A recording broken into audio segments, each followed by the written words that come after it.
délégation du PPACI, le parti de Laurent Gbagbo, a été conduite par M. Kone Katina et s'est rendue le mercredi dernier au domicile de Kone Souleymane, dit Sol to Sol, directeur du protocole de Guillaume Soro, récemment sorti de prison.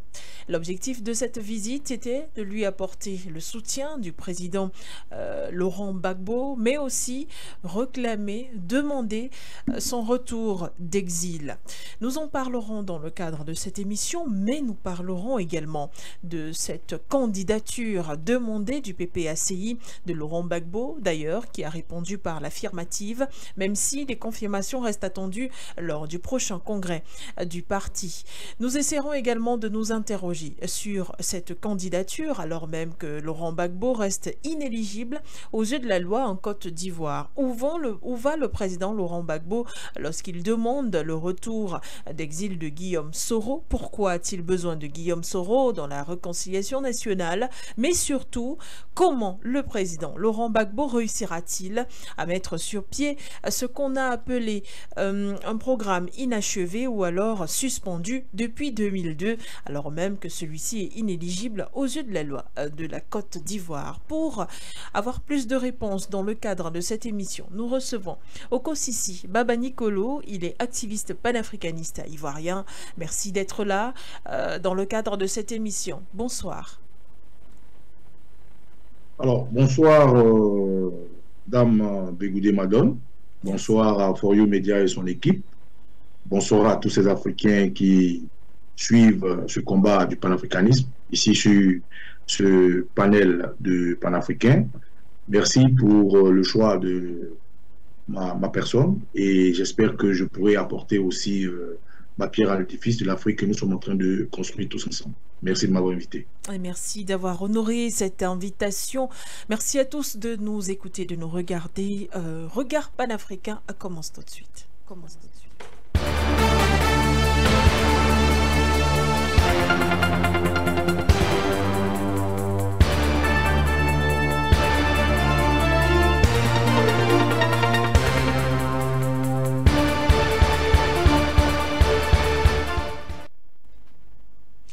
Vous nous regardez sur nos plateformes internet Facebook et YouTube, For You Media Africa, à travers l'application éponyme téléchargeable sur l'App Store, par laquelle vous pouvez nous regarder et nous écouter partout dans le monde. Vous nous écoutez également à travers la 96.3 FM, For You Radio pour ceux qui sont à Douala et ses environs au Cameroun.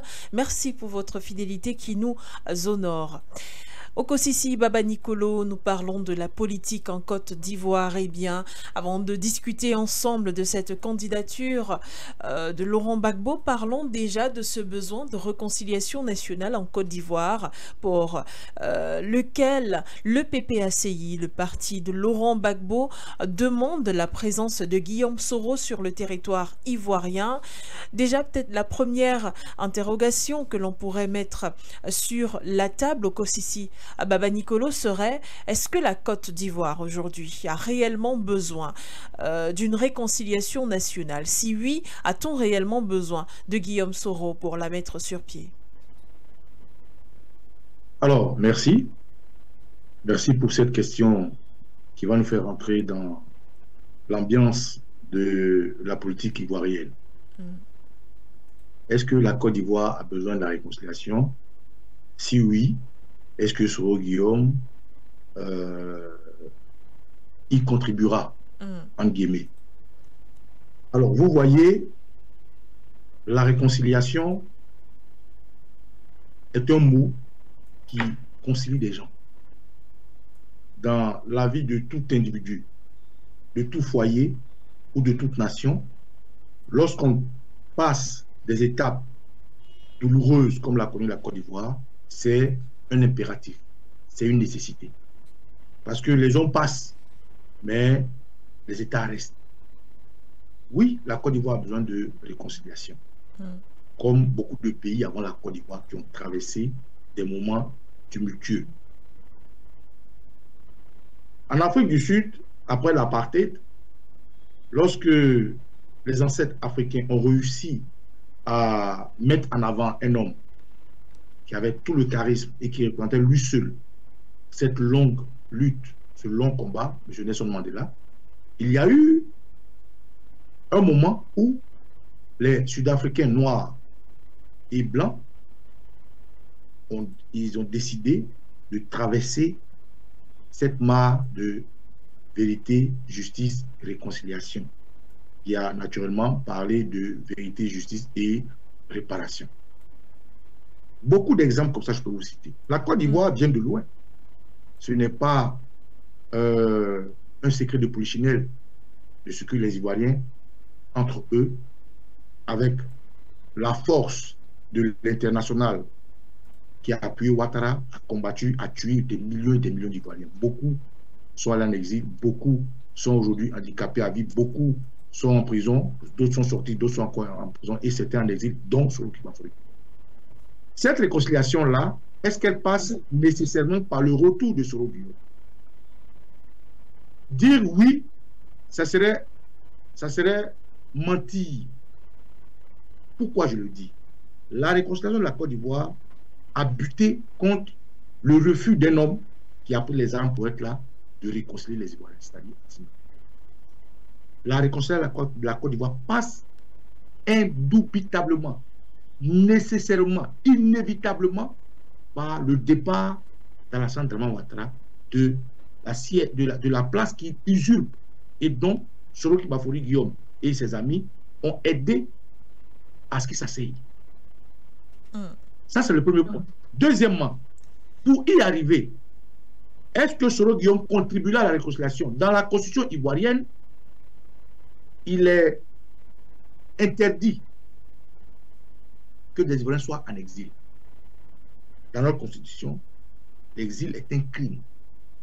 C'est dans cet esprit-là que le président Laurent Gbagbo ne cesse de le rappeler qu'il faut que tous les exilés rentrent.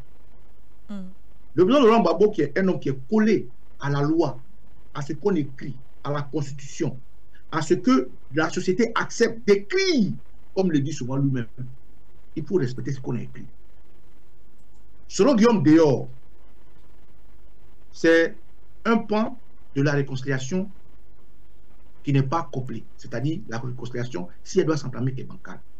Mais Soro Guillaume dehors n'est pas un obstacle à la réconciliation. Celui qui est un obstacle à la réconciliation s'appelle Alassane Dramane Ouattara. Donc la réconciliation, le premier pilier du début de la réconciliation passe par le départ d'Alassane Dramane Ouattara. J'espère que je vous fais comprendre. Ensuite, le retour des exilés, pas seulement Soro Guillaume, de tous les exilés.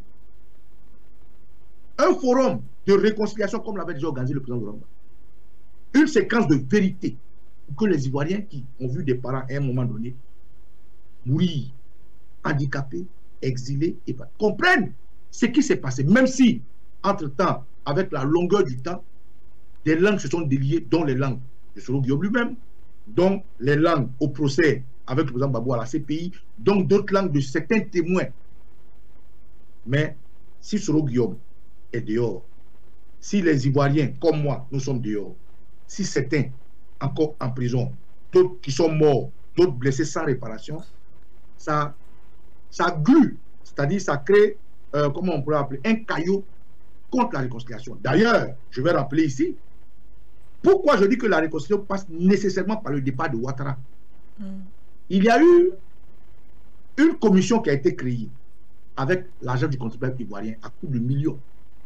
Ils ont appelé le CDV, Commission Vérité ou Justice, je ne sais pas quoi, confiée à un doyen qu'on appelle Bani. Quand M. Bani a fini ses travaux de la réconciliation, où il a pris ça et là, les quêtes des blessés, des victimes, tout le monde, mais jusqu'à présent, on n'a pas eu de suite. Quand le président Laurent Gbagbo est venu, il s'est déplacé. Il est allé voir celui qui fait office de chef d'État aujourd'hui, que j'appelle le terroriste Alassane Dramane Ouattara parce qu'il est. Pour qu'ensemble, ils essaient de décrisper la situation politique. Après ce rendez-vous, avec le président Henri Konan Bédié, paix à son âme, ils ont encore visité Ouattara. Et la quête, c'était quoi? Le retour de Soro Guillaume, de tous les exilés, la libération de tous les prisonniers, et rien n'a été jusqu'à présent. Donc, quand nous parlons de réconciliation, le premier pilier de la réconciliation factuelle, c'est le départ du terroriste Alassane Dramane. Parce que je vous dis, la Côte d'Ivoire et l'Ivoirien est un peuple qui se comporte comme un éléphant. Ce n'est pas au hasard que les Ivoiriens sont des éléphants. On se comporte comme un éléphant. L'Ivoirien, c'est quelqu'un qui joue de tout. Il rit de tout. Quelqu'un qui peut prendre ce qui est noir pour faire de la comédie. Une fois que Ouattara quitte le pouvoir, les Ivoiriens vont se réconcilier naturellement. Même si Soro Guillaume est dehors, que Ouattara va, vous allez voir que les choses vont se dérouler naturellement. Les Ivoiriens vont se réconcilier naturellement. Donc le couac ici, c'est la présence d'Alassane Ouattara qui pousse les fils de la Côte d'Ivoire en exil, dont Soro Guillaume, qui pousse les fils de la Côte d'Ivoire en prison, donc CKCK, qui pousse beaucoup d'Ivoiriens sans dédommagement, comme ceux qu'on casse les maisons et ceux qui ont perdu les parents sans réparation, ceux qui ont tout perdu dans cette guerre. Donc oui, Soro Guillaume est un pilier en tant qu'acteur majeur de la réconciliation, pardon, en tant qu'acteur majeur de la politique, mais ce n'est pas la nécessité de sa présence en Côte d'Ivoire qui réconciliera les Ivoiriens. La nécessité, l'impératif pour créer le premier pas de la réconciliation, c'est le départ d'Alassane Ouattara, parce que c'est lui qui est le problème. D'ailleurs, pour chuter, vous allez, naturellement, vous avez été témoin de la visite du parti du président Gbagbo au protocole de Soro Guillaume, l'ambassadeur Soutoussou. Ceux qui sont déplacés, le porte-parole Koné Katina, après l'appel, il a dit ceci. Oui. Nous sommes déplacés avec l'injonction. Nous avons été mandatés par notre chef, le président Laurent Gbagbo, pour visiter son fils. En termes de fils, qui est un mot fort, il faut comprendre que le président Gbagbo a toujours gardé ses rapports avec tous les Ivoiriens, d'où qu'ils soient. Doit-on comprendre, Okosisi Baba Nicolo, que Laurent Gbagbo a tourné la page des événements de 2010 et qu'aujourd'hui, il pourrait faire confiance à un Soro Guillaume, aussi bien sur le plan politique, mais que dans cette réconciliation nationale, on n'oublie pas les faits, on n'oublie pas la connivence également qui a existé entre Kibafori Soro Guillaume et le président Alassane Ouattara. Alors, peut-être que je m'exprime mal, mais je vais essayer d'être plus clair. D'accord. Dire que le président Gbagbo a oublié, c'est faire de... c'est de ne pas être objectif. Qu'est-ce que le président Gbagbo pourrait oublier quand lui-même était un acteur et qu'il a encore les séquelles de cette crise? Le président Gbagbo, si des gens lambda comme nous, la doxa n'avons pas oublié, ce n'est pas le président Gbagbo qui va oublier. Mais le président Gbagbo, il a un objectif. Vous voyez, il disait de son temps que dans sa campagne, il disait aux Ivoiriens que dans la généralité, vous me combattez pour quelqu'un que vous ne connaissez pas. Ça sous-entend quoi? Quand le président Gbagbo était à la CPI, écoutez-moi bien, vous allez comprendre ce que je veux dire. Okay.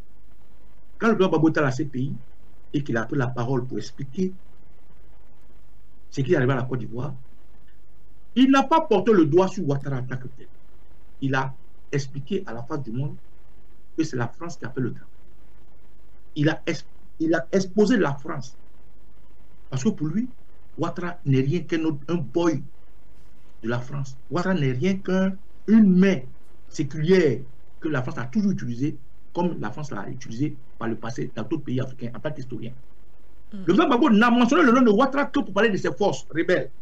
Mais tout son plaidoyer a tourné autour du travail de la France, qui a cassé sa maison, qui est venu le chercher, qui a démoli sa porte et tout ça. Il a expliqué. Pour ceux qui ont perdu cette explication, ils peuvent se référer à la prise de parole du président Gbagbo. Donc le président Gbagbo, à aucun moment, n'a même porté un intérêt important à Ouattara. Il a snobé. Mais il a porté le doigt sur le problème. Ceux qui ont créé le problème, c'est-à-dire la France. Je vous explique ça pour vous dire quoi? Est-ce que le président Gbagbo a oublié les affres de Soro Guillaume et de sa clique contre lui? Non. Mais le président Gbagbo a compris. Quand il dit, vous me combattez pour quelqu'un que vous ne connaissez pas, que un Ouattara, Ibrahim Koulibaly, qui était le chef de la rébellion, dont Soro Guillaume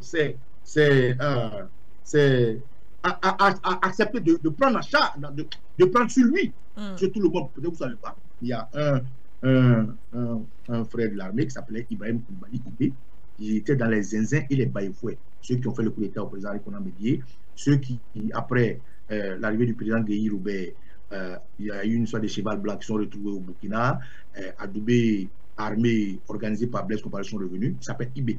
C'est lui qui est celui-là, qui était la force armée du RDR. Et Soro Guillaume, il a choisi, et les vidéos existent sur YouTube, Soro Guillaume comme étant celui qui allait s'occuper des journalistes. Donc bref, je veux juste dire, quand le président Gbagbo dit que vous me combattez pour quelqu'un que vous ne connaissez pas, il a compris que le problème de la Côte d'Ivoire n'est ni Ouattara, ni Soro Guillaume. Le problème de la Côte d'Ivoire est l'impérialiste. Le président Gbagbo a toujours mené un combat du panafricanisme. Il a toujours voulu qu'on respecte le noir dans son entièreté. Il a toujours voulu que les Africains soient indépendants, comme nous le voyons avec le Mali, le Burkina et le Niger. D'ailleurs, juste pour faire une parenthèse, le président Gbagbo fait partie des seuls hommes politiques aujourd'hui, le seul, qui a dit qu'il salue le retrait de l'AES de la CEDEAO.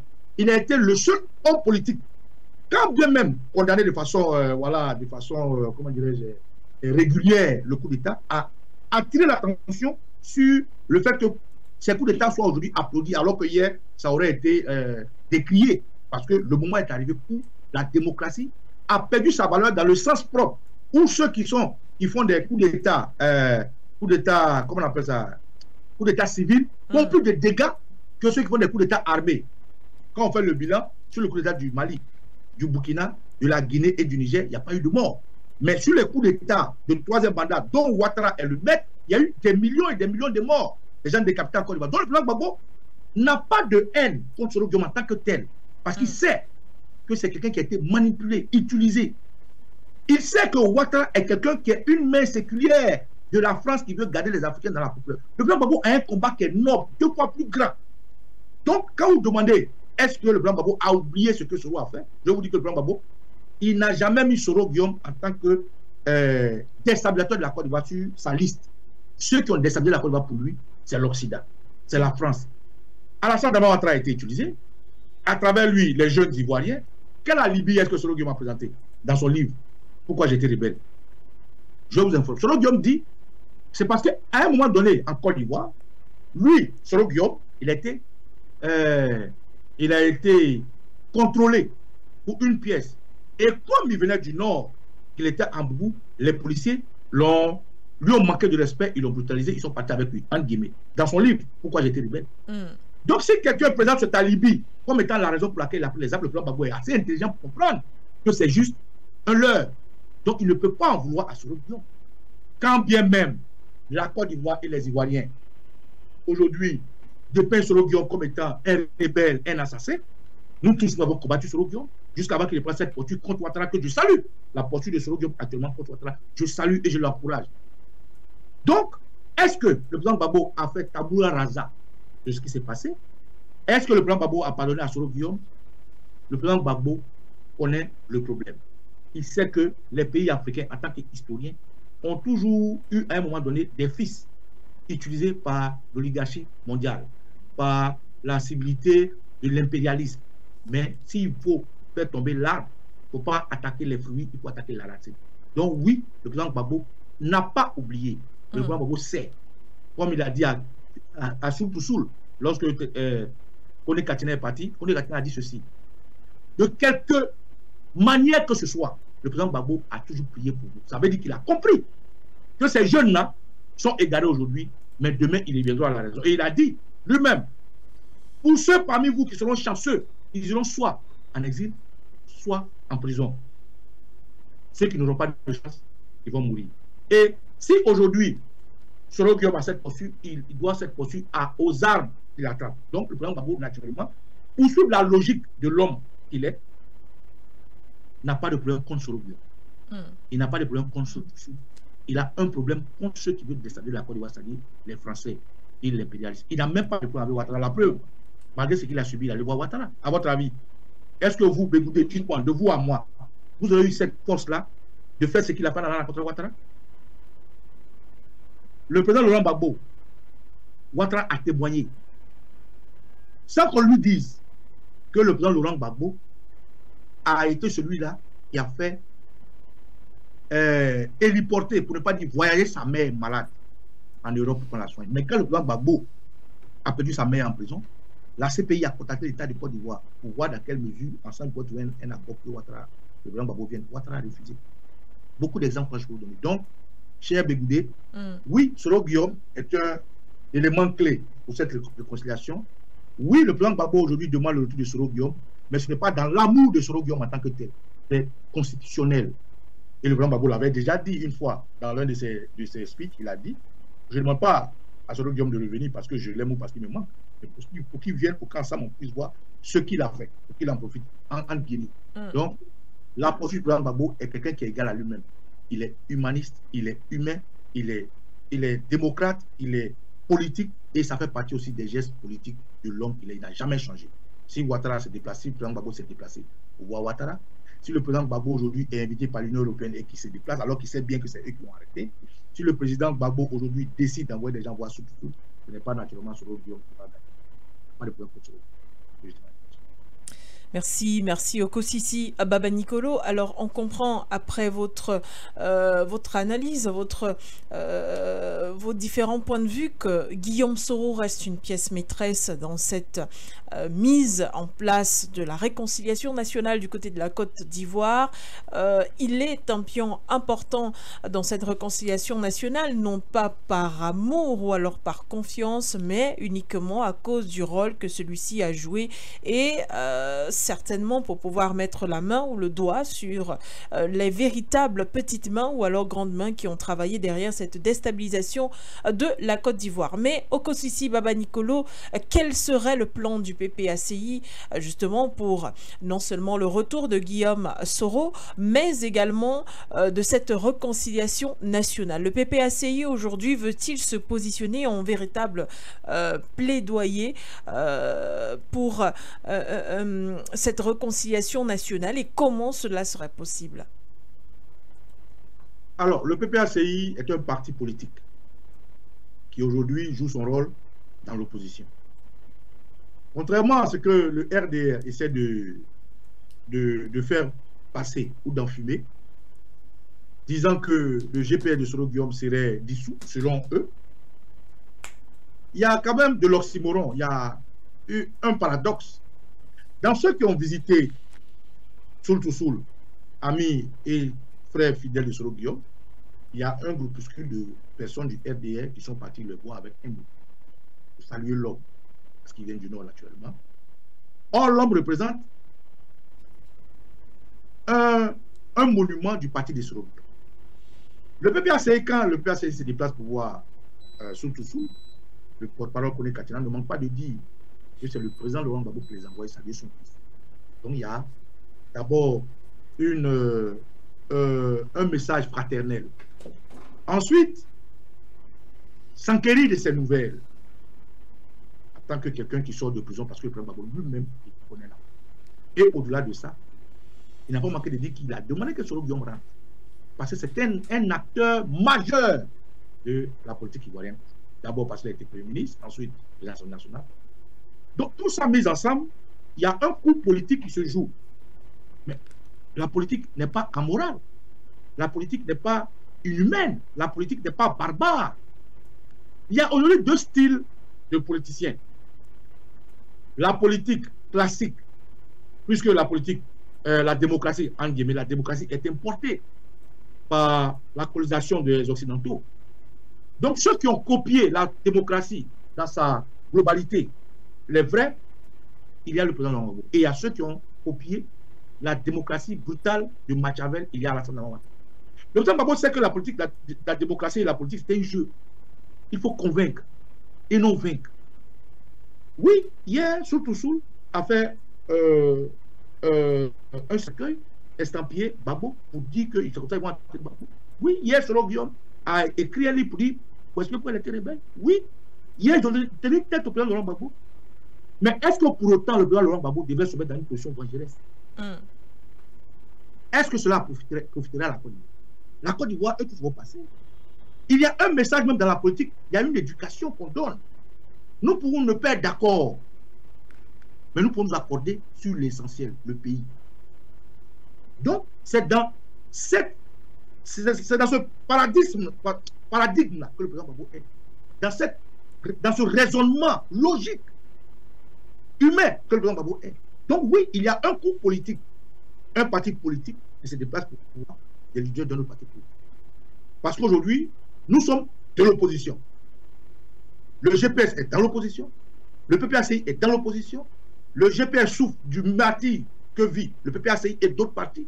Donc, nous nous rapprochons pour pourquoi pas demain essayer ensemble de concilier, avoir un conciliabule pour nous mettre ensemble. Pourquoi pas? Ce n'est pas des choses à négliger. Si on prend la peine d'aller au-delà de notre divergence pour déjà se visiter, ça ouvre des portes pour n'importe quelle association future. Et le plan Gbagbo, ce n'est pas quelqu'un qui est fermé à cela. Rappelez-vous, hier, le plan Gbagbo a fait le front républicain avec Alassane Ouattara à la mort de Kobina. Comme Henri Konan Bédi. Rappelez-vous que le président Gbagbo, qui a toujours eu des bisbis avec Henri Konan Bédi, qui est de la droite et lui de la gauche, ont eu à faire une alliance. Ils étaient en cours de cette alliance quand le président Henri Konan Bédi a disparu. Rappelez-vous que tout récemment, il a reçu Thiam. Thiam est allé l'informer de ce que le président, les obsèques du président Oufoué seraient en cours. Ils en ont parlé pour parler de la situation du pays. Donc, rien n'est, comment dirais-je, rien n'est interdit en politique. Il y a d'abord un message qu'il a apporté à un fils, qui en retour a dit qu'il va visiter son père, le président Laurent Gbagbo, et qui a témoigné que le fait qu'il soit aujourd'hui diplomate vient même du président Laurent Gbagbo. Ils ont des liens forts. Mais au-delà de ça, c'est des Ivoiriens. La Côte d'Ivoire est un tout camion de tous. Donc la démarche du président Laurent Gbagbo en envoyant ses soldats voir Soutoussou a une démarche humaniste d'abord, une démarche patriotique de compatriotes, et naturellement il y a des gains politiques au-delà de ça. Dès l'instant où on sait que Soro Guillaume est un acteur majeur et on mentionne qu'il est partout, qu'il se promène partout, ça veut dire quoi? Ça veut dire qu'il y aura un épingle du jeu à tirer dans la fraternité, dans le fait de rassembler tous les Ivoiriens. Contre qui? Contre ceux qui déstabilisent la Côte d'Ivoire. Et cela, ce n'est pas Ouattara, c'est l'impérialisme. Pour qui?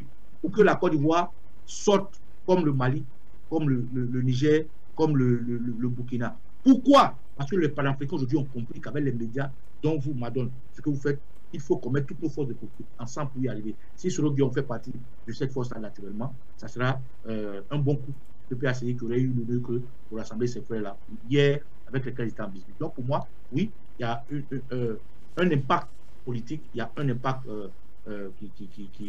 qui est en jeu et c'est à saluer. C'est à saluer. Voilà ce que je dirais.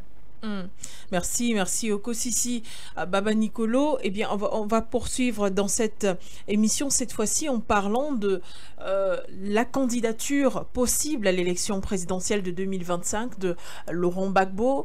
Et on a le parti, le PPACI, qui, lui, a signé mordicus sur Laurent Gbagbo comme candidat naturel, évidemment, du parti pour cette présidentielle. On a également Laurent Gbagbo qui a répondu par l'affirmative, même si on entend encore le prochain congrès. Mais on se souvient aussi, au Okosisi Baba Nicolo, que le président Laurent Gbagbo ne bénéficie pas d'une amnistie, mais d'une grâce présidentielle, et donc ne bénéficie pas aujourd'hui de ses droits civiques. Le parti avait déjà fait main et pied pour avoir un recours. Cela n'a pas été accordé. Quel est aujourd'hui l'avenir politique du PPACI si jamais il ne compte que sur Laurent Gbagbo? Alors, merci. C'est une très bonne question. Ça va me permettre d'aider beaucoup l'Africain à comprendre. Vous voyez, Dame Bégoudé, nous nous autoproclamons tous des combattants de la liberté, des combattants pour le panafricanisme. Nous nous réclamons comme étant opposés au traitement de l'impérialisme, pour ne pas dire des Blancs, contre nous les Noirs.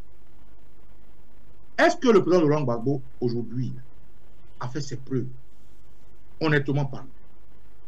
Est-ce qu'aujourd'hui les Africains reconnaissent en la personne du président Laurent Gbagbo cette qualité de résistant contre l'impérialisme?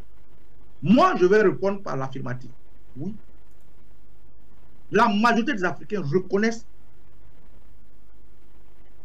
l'opiniâtreté de cet homme, reconnaissent sa bravoure, son courage, reconnaissent son nom à la France. D'ailleurs, dans Bégoudé, on est au moins d'accord que c'est parce qu'il a dit non à l'impérialisme qu'ils se sont coalisés en utilisant nos frères pour le combattre.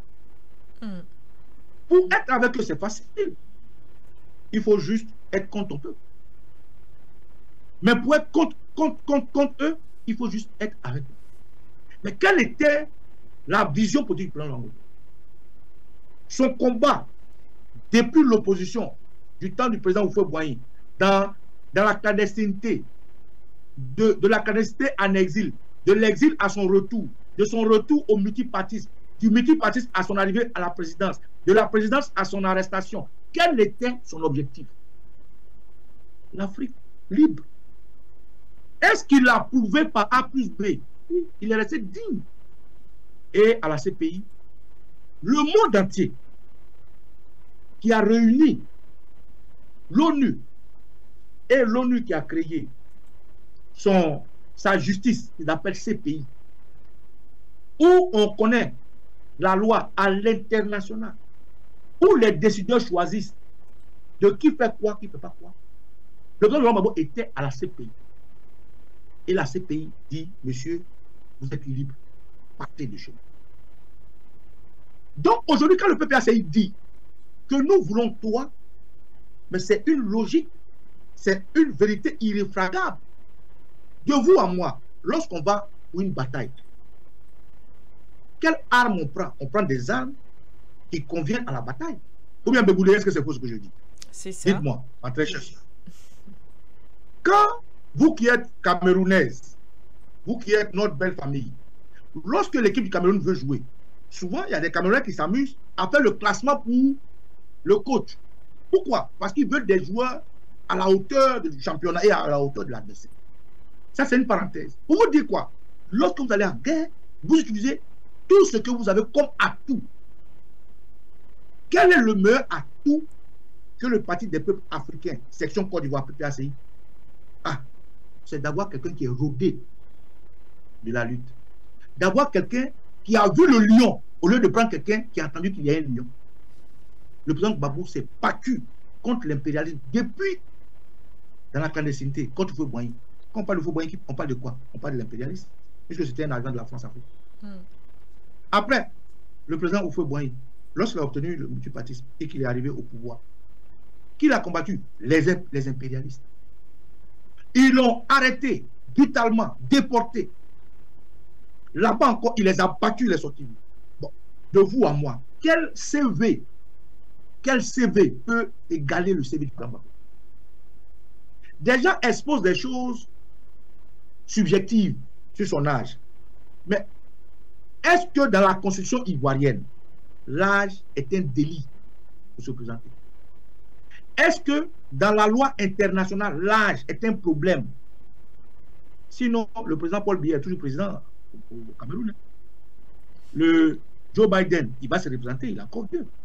La reine Elisabeth, même si c'était une monarchie, elle était vieille, elle était là. L'empereur du Japon, il est vieux, mais il est là. Et beaucoup d'exemples que vous donnez. Les Mugabe, c'était des vieilles personnes. Le président du Nigeria, il est vieux.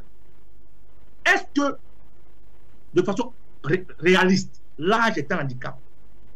Si l'âge était un handicap, tout ce que je viens de vous citer ne serait pas là. Le président Gbagbo, le président Nelson Mandela est sorti de la prison Golgi, mais il a géré l'Afrique du Sud. Donc quand les gens présentent l'âge comme un alibi, quand les gens présentent, il aurait pu passer la main, c'est subjectif. C'est du non-sens. Parce que quand on va en guerre, on s'arme, on dit qu'il va loin, ménage sa monture. Ce que le PPACI est en train de faire, c'est des gens qui ménagent leur monture parce qu'ils vont loin. Il faut choisir quelqu'un qui a guéri par le combat. Quelqu'un qui connaît l'ennemi, quelqu'un qui connaît l'adversaire. On va passer la main à un jeune qui va affronter l'OTAN, l'ONU, en passant par Ouattara. Mais c'est qu'on n'est pas des panafricains. C'est qu'on ne sait pas ce qu'on veut. Parce que le président Gbagbo regroupe à lui seul tout ce qui est qualité du combat. Aujourd'hui, on applaudit Assimi Goïta. Pourquoi? Parce qu'il a monté par A plus B. Il est avec nous. On applaudit Ibrahim Ibé. Pourquoi? Parce qu'il a monté par A plus B qu'il est avec nous. On applaudit le général Tchani. Pourquoi? Parce qu'il a monté par A plus B qu'il est avec nous. Mais pourquoi le président Gbagbo, qui bien avant ceux-là, a mené un combat d'abord seul, abandonné de tout? Quand il menait ce combat-là, c'est au Mali, au Burkina, au Niger, en Guinée, on partait prendre les mercenaires pour le combat. Sous prétexte qu'il luttait contre les musulmans. Sous prétexte qu'il luttait contre les gens du Nord. sous peut-être qu'il n'aimait pas les boubous. Mais aujourd'hui, la vérité est sûre de tous, grâce à vos médias, grâce à vos médias que je salue.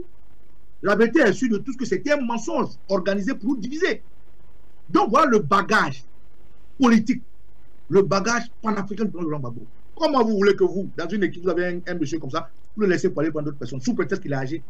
Est-ce que l'âge est un tabou? Est-ce que l'âge est un handicap dans notre constitution? Est-ce que l'âge est un handicap en Afrique? Au contraire, Bégoudé, en Afrique, c'est les vieux qui sont sages. C'est les vieux qui rassemblent.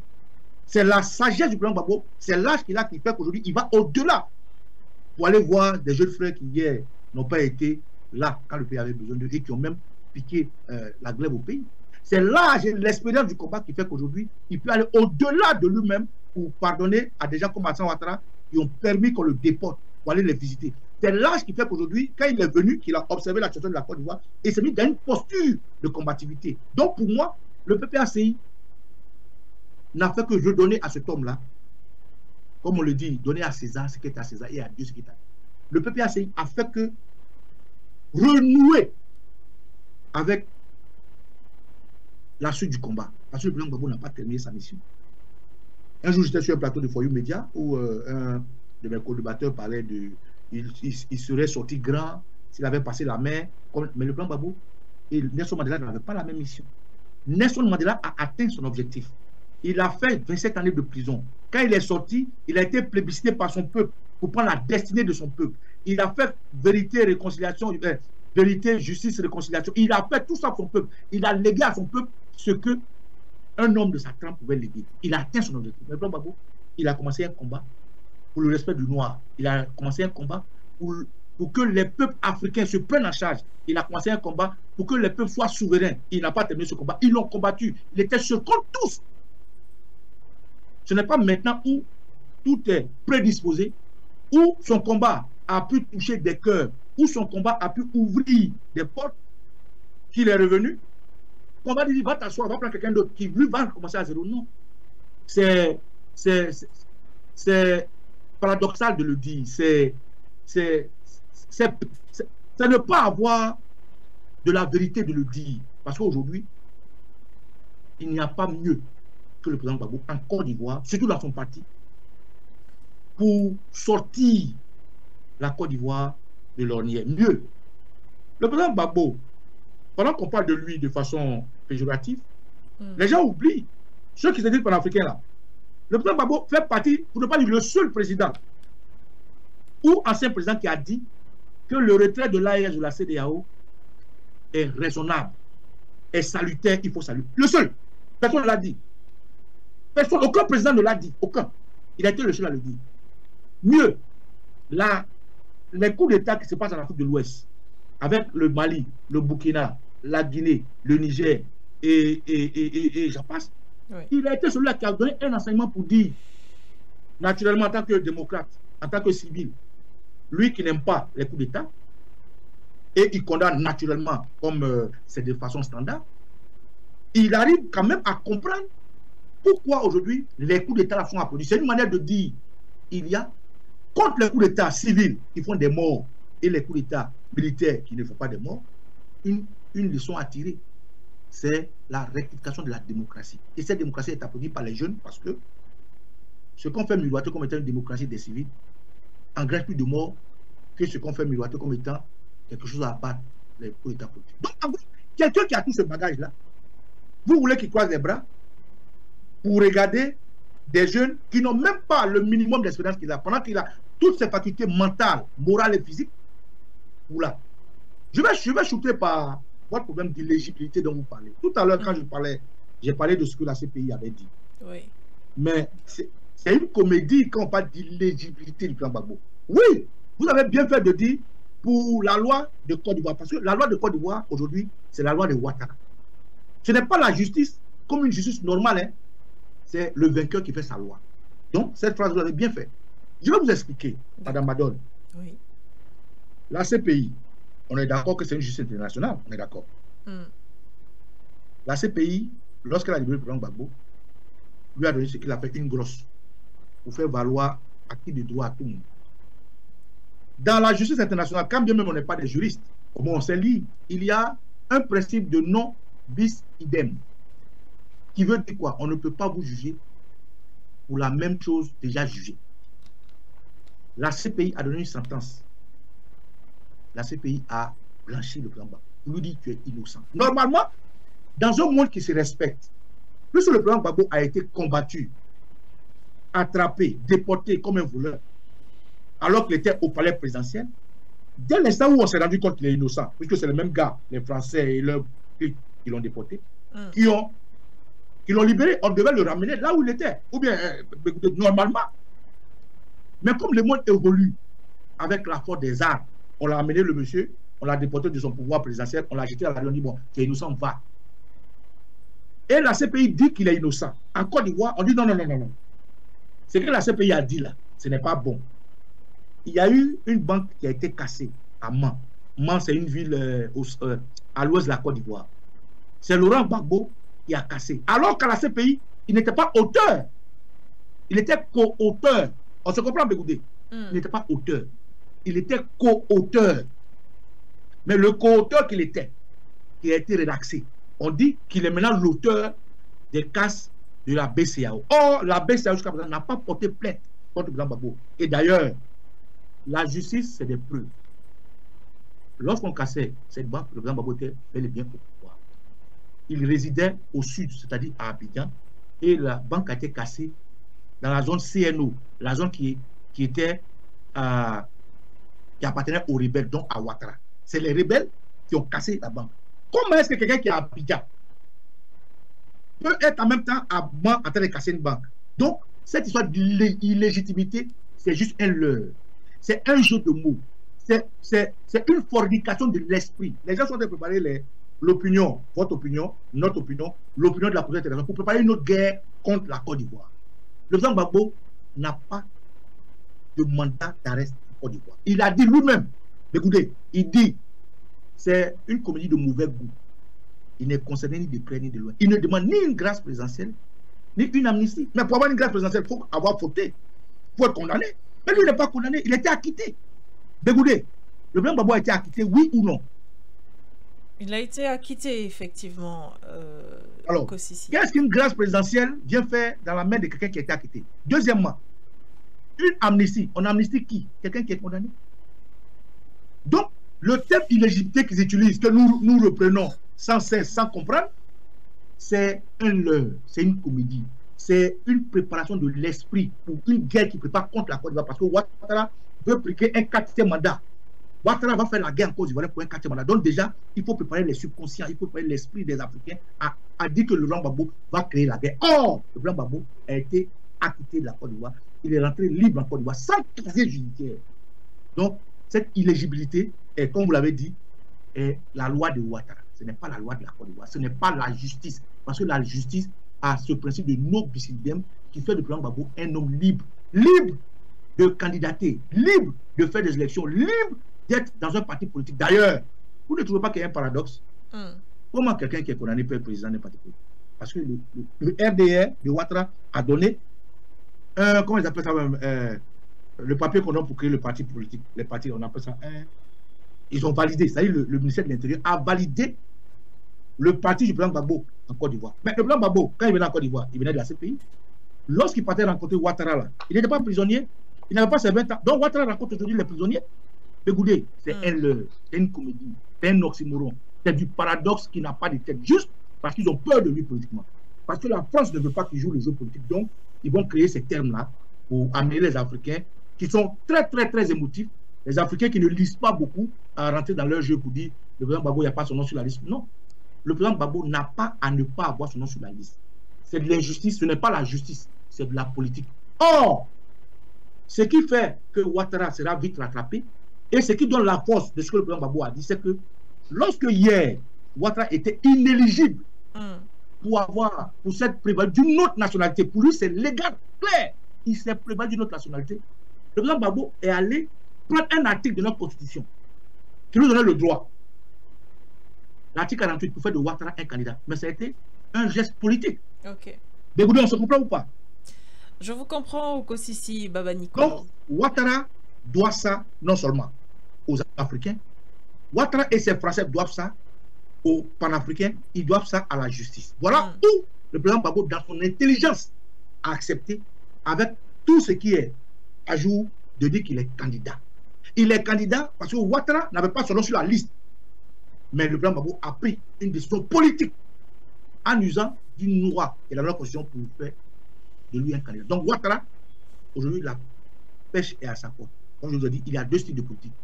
Le politicien du président Gbagbo qui fait la politique dans l'art et Ouattara qui fait la politique dans le désordre et dans le sang. Voilà pourquoi le président Gbagbo a accepté d'être candidat pour que les Ivoiriens comprennent qu'il n'est pas non seulement un fuyard et qu'il est prêt à accompagner la Côte d'Ivoire et est en train de sombrer. Tout récemment, ils ont envoyé une force politique de pourquoi le président Gbagbo n'est pas allé au stade, pourquoi le président Gbagbo est allé à Gesto. C'est l'humanisme de l'homme. L'homme était malade, il était en Belgique, ça les gens ont oublié. Il est rentré en Côte d'Ivoire, la Côte d'Ivoire pleurait, des familles endeuillées, des familles jetées dehors. Il s'est déplacé de tout son poids, de toute sa vieillesse pour aller sur les lieux, pour compatir. Ça devient un débat. Donc, cher Bégoudé, le président Gbagbo n'est pas inéligible. Le président Gbagbo n'a pas à être retiré de la liste. C'est de la politique de Ouattara, c'est de l'injustice des Blancs contre lui, parce que le président Gbagbo fait peur. Et parce que le président Gbagbo s'est rangé du côté du panafricanisme. Et avec la géopolitique, aujourd'hui nous parlons, il y a des élections en Russie. Oui. La France est en train de perdre ses espaces en Afrique. Le Sénégal, Ousmane Sanko vient d'être libéré. Bientôt, vous allez voir que le Sénégal quittera les girons de la France-Afrique. Le Tchad, on nous a appris que le Tchad il n'y a pas longtemps à visiter Poutine. Il reste la Côte d'Ivoire. Donc, ils ont amené une armée française qui est déjà au 43e, une autre armée sous prétexte de lutte contre antiterrorisme où il y a les Allemands, les Américains sur la Côte d'Ivoire pour préparer le 4e mandat. Pourquoi le président Laurent Gbagbo, un homme visionnaire et qui a tout dit et tout ce qu'il a dit est arrivé, a décidé d'être candidat pour conduire les Ivoiriens à un vrai combat. Et voilà ce qui l'amène à visiter ses jeunes frères sur le Bafoué Diop, à demander la libération de ses politiques. Et bientôt, Inch'Allah, je suis sûr que toute la classe de l'opposition va se mettre ensemble pour dire non au 4e mandat de Ouattara. Parce que Ouattara n'a pas le droit de faire un 4e mandat. Les gens jouent avec des jeux de mots, premier mandat de deuxième constitution, mais c'est des jeux de mots. Jean Gbagbo est back, il est debout et nous le soutenons parce que aujourd'hui il nous fait, c'est-à-dire il nous fait couler des larmes. Pourquoi à son âge là il ne va pas se reposer? C'est parce qu'il a une mission qui n'a pas terminé spirituellement, physiquement, socialement, politiquement et coutumièrement. Jean Gbagbo est là où il faut.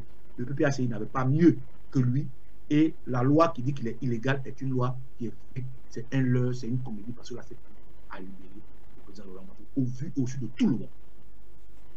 Merci Oko Sissi Baba Nicolo. Alors on va certainement sortir par cette question.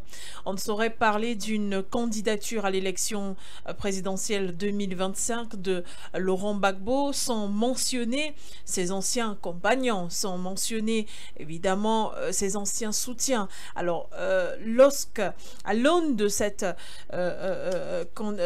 présidentielle qui approche à grands pas d'ailleurs en 2025, on s'interroge aussi sur les soutiens anciens de Laurent Gbagbo comme le président du COJEP, Charles Blé Goudé, ancienne dame Gbagbo également, Simone bien sûr, et l'on se demande si le président Laurent Gbagbo recevra du soutien de ces derniers ou alors soutiendra par exemple le président du COJEP, Charles Blé Goudé, si jamais il fallait qu'il respecte cette déclaration au Kosisi Baba Nicolo. Vous vous en souvenez en 2023 quand il disait que le fauteuil présidentiel aujourd'hui n'était plus une obsession.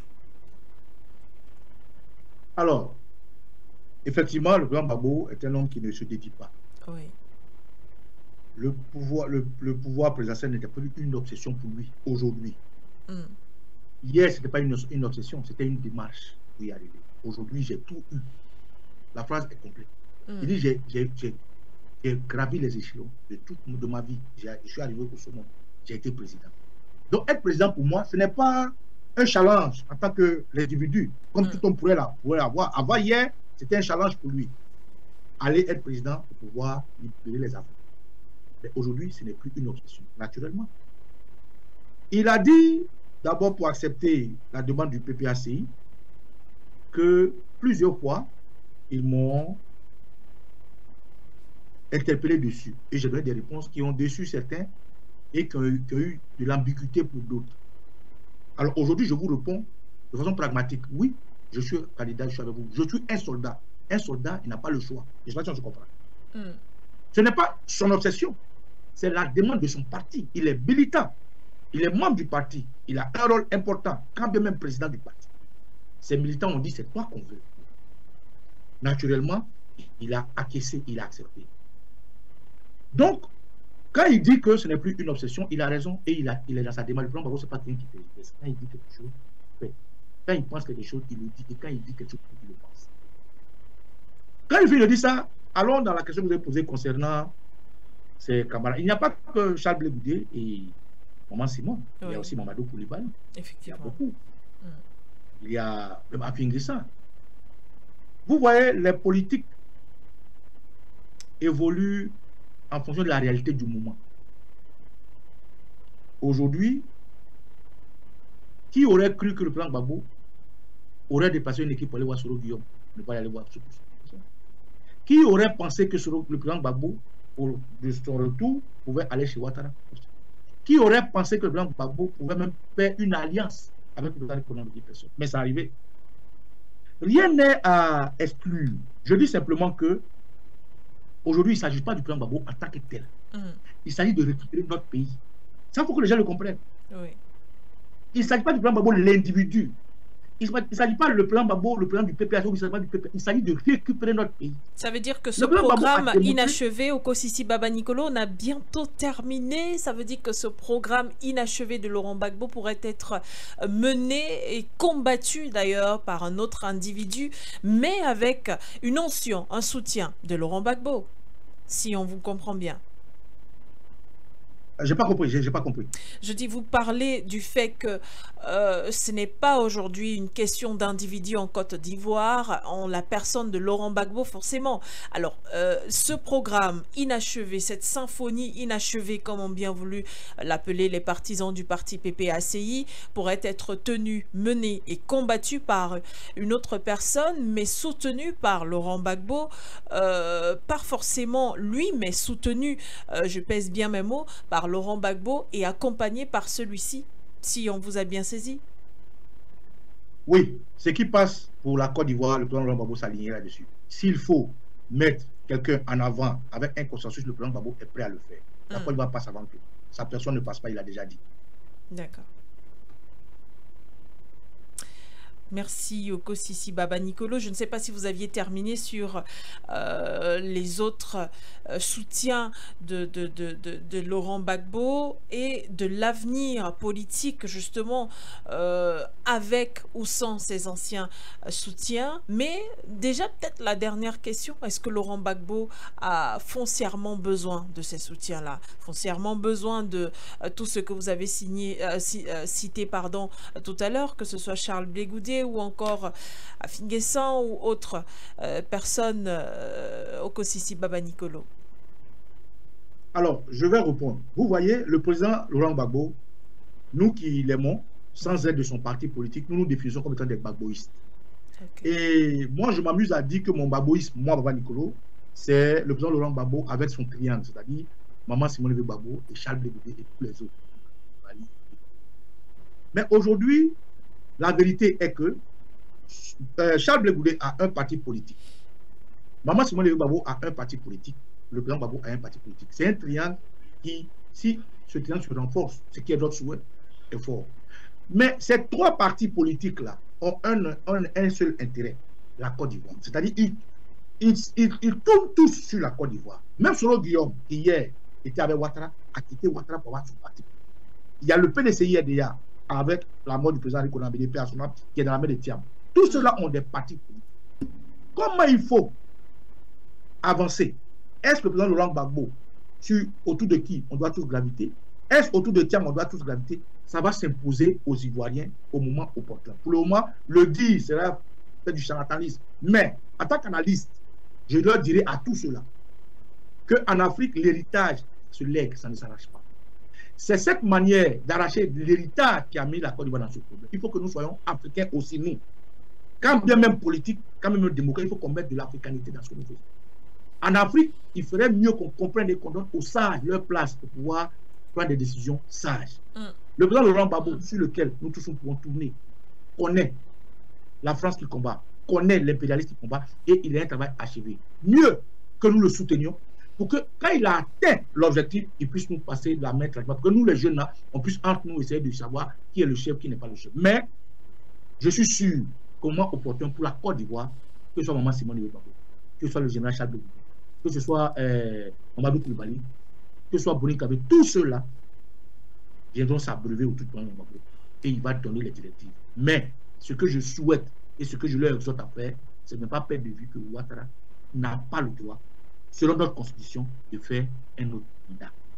La constitution qu'il a écrite est claire.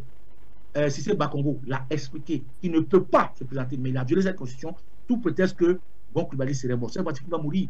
Lui-même a dit qu'il ne voulait plus être président, qu'il était fatigué. Mais il a trouvé la faille, son mensonge, sa sédition pour se remettre là. Alors, le 4e mandat, il n'a pas le droit. Il faut que tous les partis politiques comprennent. Et la société civile, et l'armée, et la jeunesse, et les femmes, et les chefs traditionnels, et les chefs religieux, et tous ceux qui composent la société ivoirienne aujourd'hui devraient ensemble faire un bloc derrière un homme. Pas le nom Gbagbo, mais un combattant qui a tous les armes pour faire face à ce problème. Parce que le problème, ce n'est pas Ouattara. C'est ceux qui sont derrière Ouattara. Et ceux qui sont derrière Ouattara, c'est ceux qui combattent le Mali, le Burkina et le Niger, c'est-à-dire l'impérialisme. Pour combattre l'impérialisme, il faut prendre une arme qui est capable de les combattre. Et cette arme-là, pour moi, ça s'appelle le président Gbagbo. Au moins opportun, le temps nous a dit là, et nos ancêtres vont décider la suite du combat.